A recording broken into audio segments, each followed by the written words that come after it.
Hello everyone, my name is Sony and I'm very excited to share something really awesome and really neat to all of you that are watching today, those of you that are streaming and those of you that are just checking the city of Lincoln out. We're about ready to start a new series of stories called Lincoln Stories with Sony. And yeah, I'm Sony. Most of you probably know me from sitting in front of our city council members, reading the city council agenda and conducting the city council meeting. However, there's a lot to me that not very many people know that I would love to share with all of you. I've been here with the city for a very long time, and probably not as long as some of those that have been here longer than me. However, my story goes back way longer than that. And that's what I want to share with you today. I am here in Lincoln, Nebraska, living in Lincoln, working in Lincoln, giving back to my community and raising my family here in Lincoln. And I want to be able to share with you why Lincoln. And just a history of my story.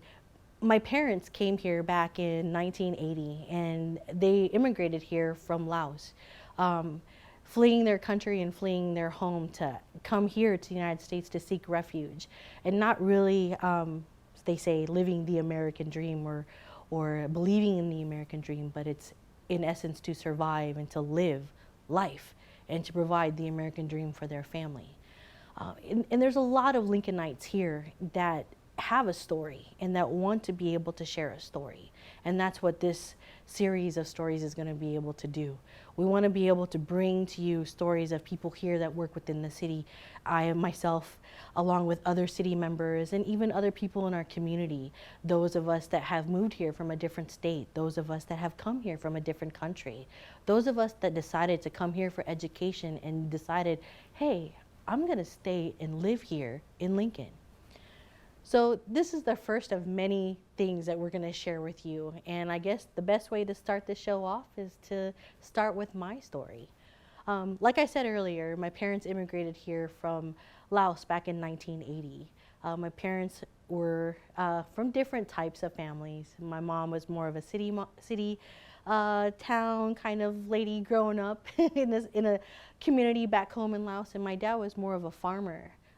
However, their lives met and joined, and they were faced with war. They were faced with poverty. They were faced with so many different hurdles that they had to decide, what are we going to do? They left Laos to seek refuge in Thailand at first during that time, and this was back around 1960s, late 1970s during the Vietnam War. And most of us, of course, we know the Vietnam War and we know what had happened. And it didn't just affect those that were in Vietnam. The surrounding countries and the surrounding people that lived in Thailand and Laos, Cambodia, Burma, all of everyone that was in that southeastern region was affected. And everybody needed to survive. Everybody needed to live. And some chose to stay back and some chose to flee. And it's one of those things that we learn in school, right? What do? Do you fight or do you flight? And some choices for people to flee was the only way for them to live. And so here I am. I'm here in Lincoln. My parents actually arrived in the States in San Francisco, California. And they flew in, not on like a United or a Delta or Allegiant Airlines, which they actually have pretty fair rates if you want to go to Denver, Colorado, or California. But anyways, it wasn't an airline like that. I mean, we're talking about my family in an Army plane that is filled with cargo and weaponry and then people fleeing. They made it in San Francisco, and there was thousands of people that were being flown in that way. And San Francisco at that time was kind of the hub of seeking and bringing all these refugees to come in to the States. And from there, they were sent to a hotel that kind of housed the families that came for a few days before they could go on to their other connections to their sponsor families or states that they were choosing from. Now, I mean, I pretty much just went through a quick gist of it, but that's not the depth of the story. The depth of the story comes from waiting and waiting to see where they were going. And that's what I want to share with you today, is why Lincoln and how we got here. When my parents sought refuge in Thailand, my mom left at 16 and she made it to Thailand, awaiting her sisters. At that time, I think my aunts were ranged from 11 to 7 years old.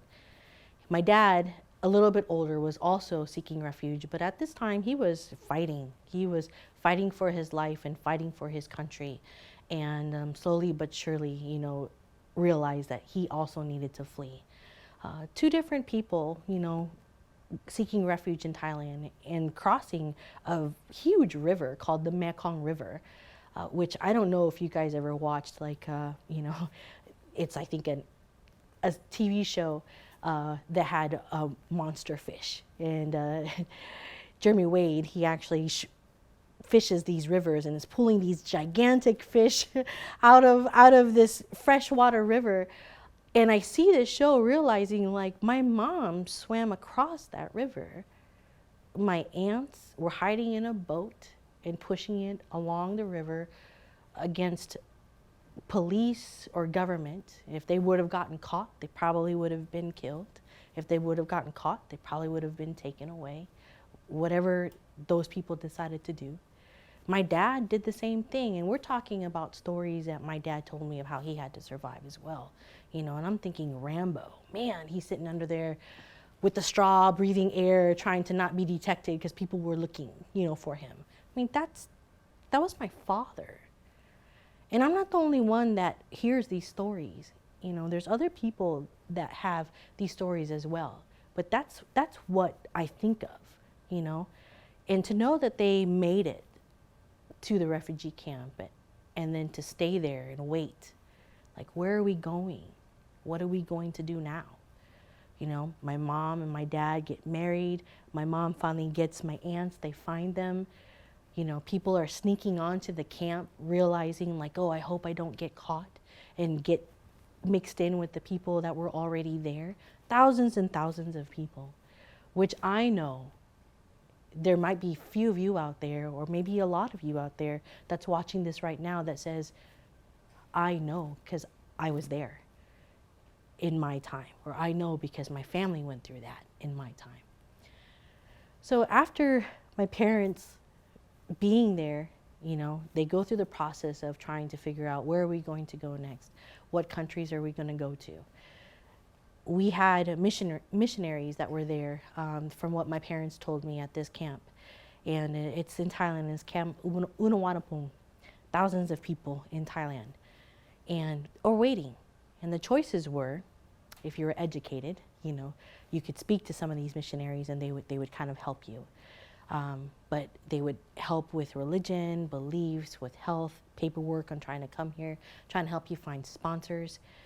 It was just a mass amount of structure that didn't exist at the time, and processes that weren't really in place, because how do you prepare for something like that? We see that now. We've seen it in the news. We've seen it down in Houston. We've seen it broadcasted on CNN. Like, this is not something new for some people that are already here in the States, but it may be new for some people that were born and raised here. But we have people that have lived through this. And what we need to do is to be able to tell these stories to let other people know that we understand and we know, or we lived it, or I know.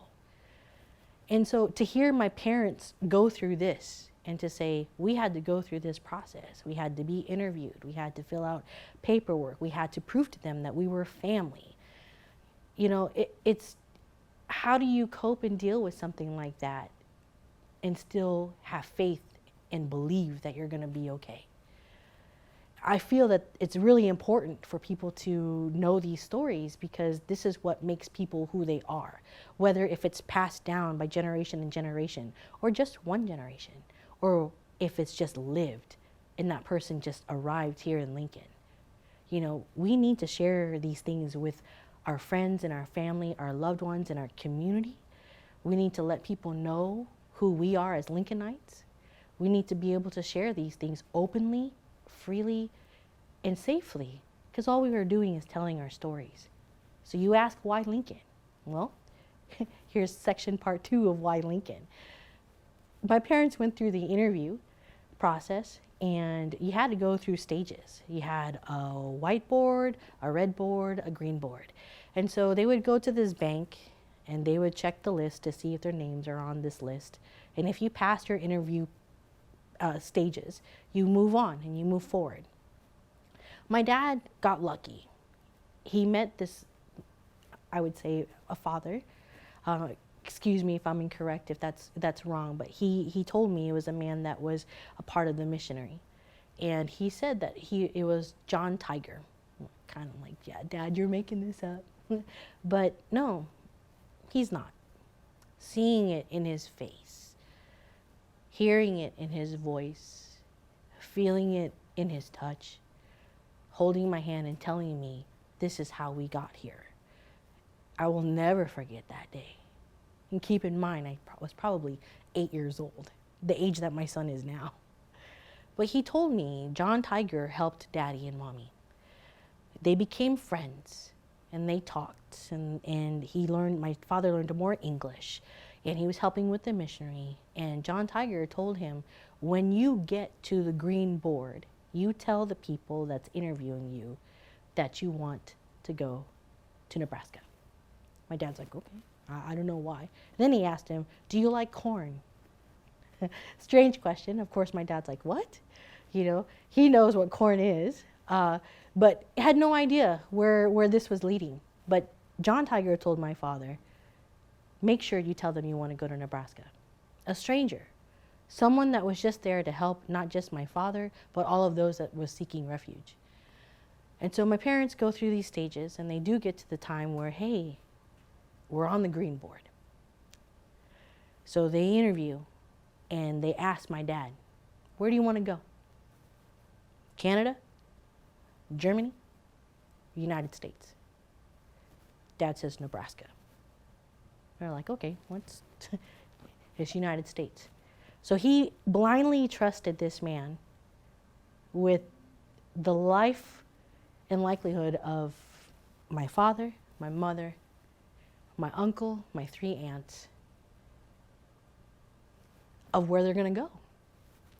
They finish the paperwork, they get on the plane, and they fly, land in San Francisco, stay at a hotel. I've never seen running water in a toilet. You know, I mean, these are things that we take, even myself, take for granted. This humbles me, and even humbles me now telling you these things. Entrusting a stranger, holding their hand out, and telling them it's going to be okay. Trusted this family to a single man. And so they got on a plane, made it to Omaha, didn't know where they were going, had a bag saying that they were legal in the United States, had the clothes that they had on their back, and my mom pregnant with me in her stomach. From a church in Omaha, Catholic church that decided to sponsor this family, which was my father. Didn't know where he was going, and he walked out, and they were there just standing. And they walked up to my dad, is what my dad shared to me, and asked him, are you Cam? Come with us. And the first thing he said to Papa Frank, my wife is thirsty. He's like, okay. He gave him 50 cents. Coming to a new country, landing in a place he didn't even know, meeting people he has no idea what their stake is in helping this family. And then taking 50 cents and giving it to him and said, go to that pop machine. My dad's like, pop? So he walks him over to the Coke machine and shows him that if he puts his money in, then a drink will come out. My dad told me that this point in time was one of the most scariest things in his life, was what I'm about to tell you now. He takes the 2 quarters, puts it in the soda machine, and he waits. Nothing comes out, and he waits, and nothing comes out. Another man comes, puts in 50 cents, hits the Coke button, and gets 2 pops. Looks at my dad, takes both of them and walks away. At that time, he felt like, how in the world am I going to be able to survive and live in this unknown place? He felt fearful. He felt defeated. He felt scared. And he told me it made him sick to his stomach. But he turned around and he'd seen his pregnant wife, his sisters, and his brother. And he said, I will make it. Our sponsor family helped my parents get involved with the community. They helped them with the resources. They helped them learn how to write a check. They helped them learn how to shop at the grocery store. These are things that my parents have never seen before. They helped my father find work as a construction worker. To this day, he still jokes around about, I came here in 1980 fixing the highway and they're still fixing it. So, I mean, these are things that are ingrained in my soul, and they're ingrained in my brain, they're ingrained in my heart. And I feel that it's important to share these things because it shares a side of people that is untouched or unheard of.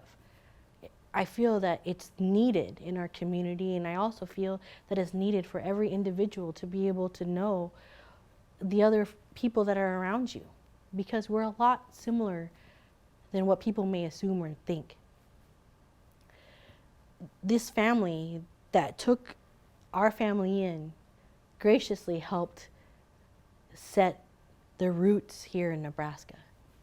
You know, my father still at that time was still uneased by living in Omaha.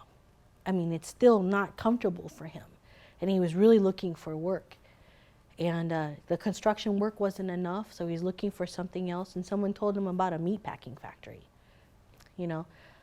So yeah, he was on his way to Grand Island to try to see if he can find a meat packing factory, and lo and behold, he ends up in Beatrice, Nebraska. Totally took the wrong way on the highway.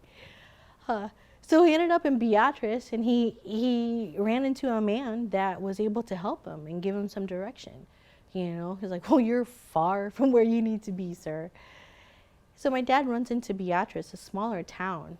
And those of you that are aware of Beatrice, you know, yay, Orangemen. It's a really small industrial town. And at that time, of course, was not very diverse.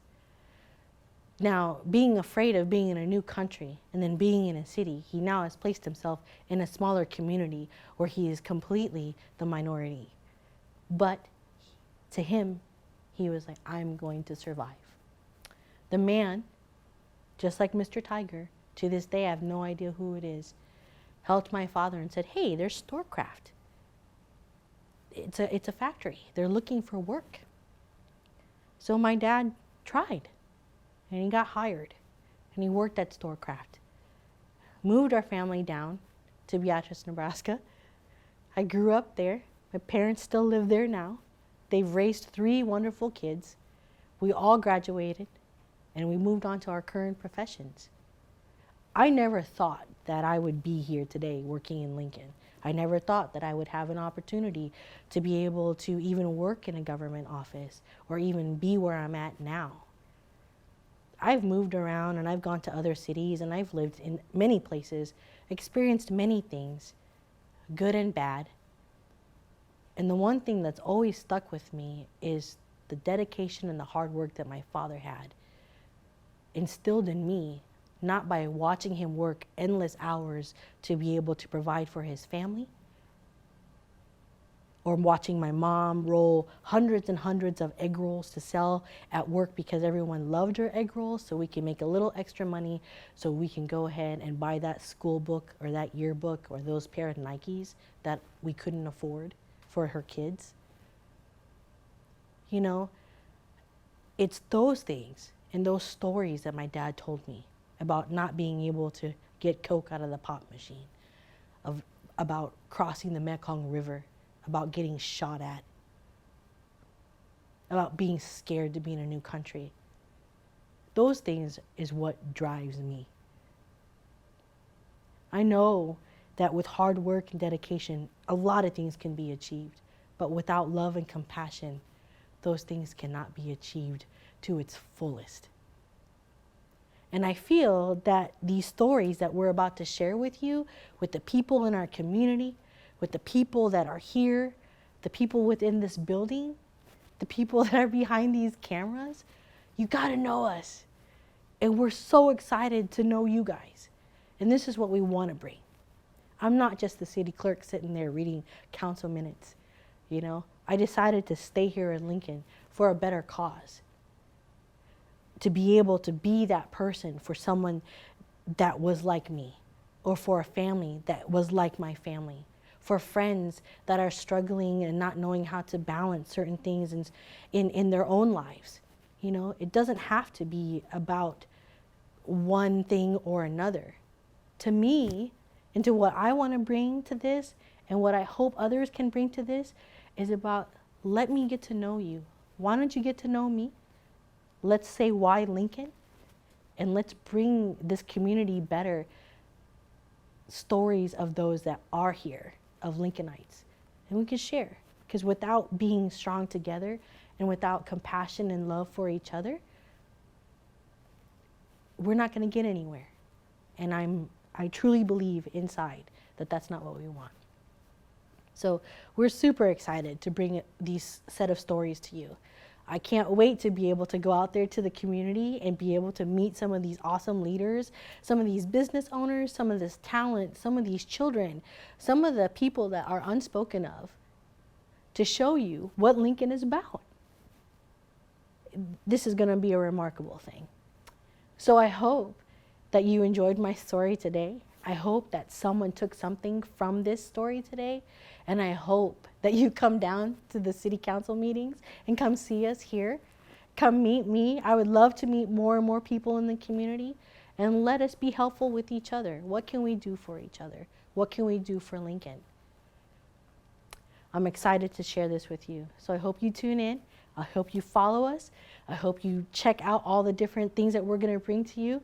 And most importantly, believe in yourself and believe in your family, believe in your community, because we all are one Lincoln.